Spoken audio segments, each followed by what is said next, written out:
Sebelum saya terangkan teks persisnya, itu ada sekian problem dalam memahami Quran, terutama kalau lewat terjemah. Problem itu bisa gawat, gawat betul, bukan gawat-gawatan tapi gawat betul. Misalnya ada ayat begini dan terjemahnya pasti begini. Fa'ainama tuwallu fasamma wajhuwa. Kamu menghadap mana saja, di arah manapun, di sana ada ridhonya Allah. Itu kalau hanya pakai terjemah, tentu menjadikan kita sholat bisa menghadap ke timur, ke barat, ke utara, dan ke apa? Selatan. Saya cerita sedikit tentang asbabun nuzul. Memang tema sekarang tentang asbabun nuzul. Dulu Rasulullah SAW ketika di Mekah itu sholat menghadap Ka'bah. Tapi setelah pindah di Madinah, di mana Madinah itu ada komunitas Yahudi dan Nasrani, Rasulullah itu menghadap ke Baitul Maqdis, kira-kira 16 bulan. 16 sampai 17 bulan. Semua riwayat itu kisarannya hanya 16 sampai berapa? 17 bulan.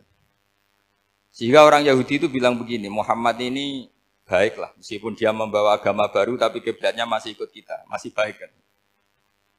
Setelah 16 bulan, Nabi diperintahkan Allah untuk menghadap ke Ka'bah.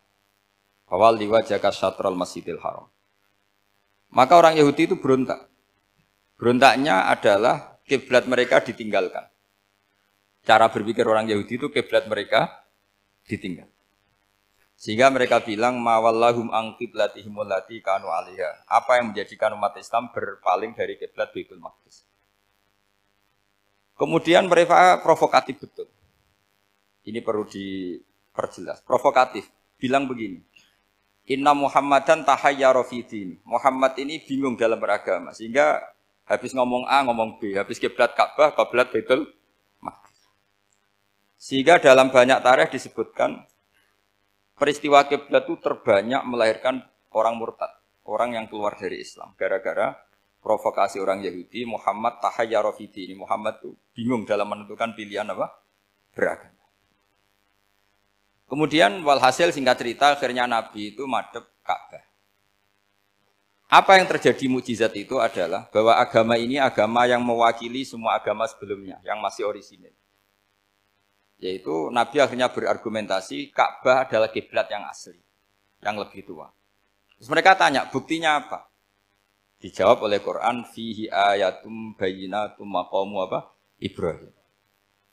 Ka'bah bukti tertua adalah di situ ada makam Ibrahim. Makam itu jejak kaki. Ya kalau bahasa Indonesia makam itu kuburan. Kalau dalam bahasa Arab makom itu jejak apa?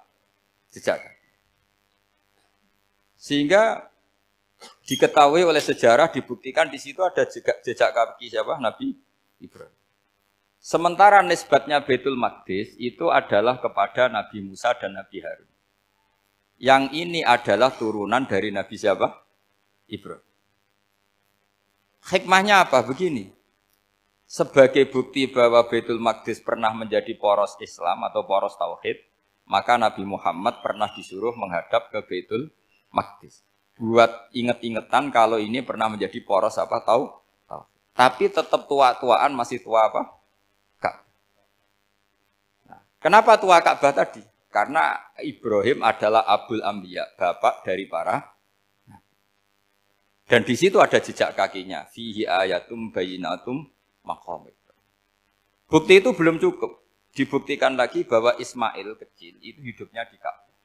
Kita tahu sa'i baina Shafa wal Marwah adalah karena Siti Hajar sedang mencari apa? Air. Jadi ada bukti sekian, bukti empirik bahwa Ibrahim itu kiblatnya itu Ka'bah, bukan Baitul. Sehingga ada kata-kata fihi ayatum bayyinatum maqamu Ibrahim. Nah, tanpa ngerti asbabun nuzul, kamu akan mengartikan fa'ina ma tuwallu fasamma wajhuhu itu salah. Karena di situ kamu menghadap mana saja, maka di situ ada ridhonya Allah. Maka para ulama memberi catatan, maksudnya begini, kamu menghadap kemana saja, asal itu yang diperintahkan Allah, maka di situ ada ridhonya. Harus seperti itu maknanya, disesuaikan dengan konteks asbabin nuzul. Tanpa seperti itu tidak bisa. Dan masih banyak lagi kepentingan tentang asbabin nuzul.